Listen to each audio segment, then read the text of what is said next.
দেশে তেলের সরবরাহ ঠিক থাকলেও ভোক্তা পর্যায়ে মজুত বেড়ে যাওয়ায় বাড়ছে আতঙ্ক।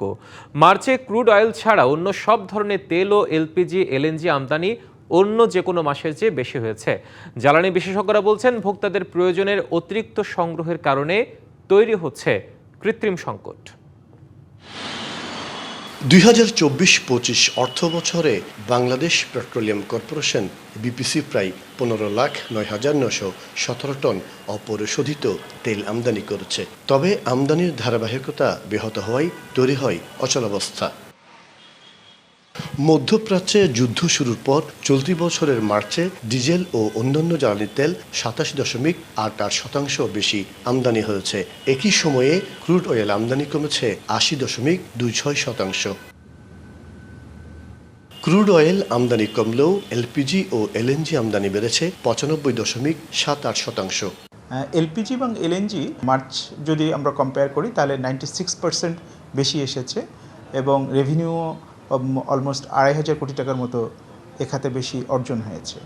তবে ক্রুড কিছুটা কম এসেছে, ডিজেল অকটেন পেট্রোল পরিমাণে বেশি এসেছে, রেভিনিউ একটু কম এসেছে। 1 lakh metric ton crude oil নিয়ে হুরমুজে আটকে থাকা এমটি নর্ডিক পলুকস জাহাজটি ছাড় করিয়ে নিতে ইরানের সঙ্গে কূটনৈতিক আলোচনা চালিয়ে যাচ্ছে বাংলাদেশ। এটা আসলে কিন্তু আমার ইআরএল এর একটা ব্যাপক একটা ডেভেলপমেন্ট হবে, কাজ করতে পারবে, জাতীয়ভাবে তেল আমরা সাপ্লাই দিতে পারবো। কিন্তু এটার সব ধরনের ব্যবস্থা করেছিলাম, কূটনৈতিকভাবেও চেষ্টা করা হচ্ছে। এদিকে ক্রুড অয়েলের অভাবে ইস্টার্ন রিফাইনারি বন্ধের উপক্রম হলেও পরিশোধিত তেলের আমদানি বেড়েছে।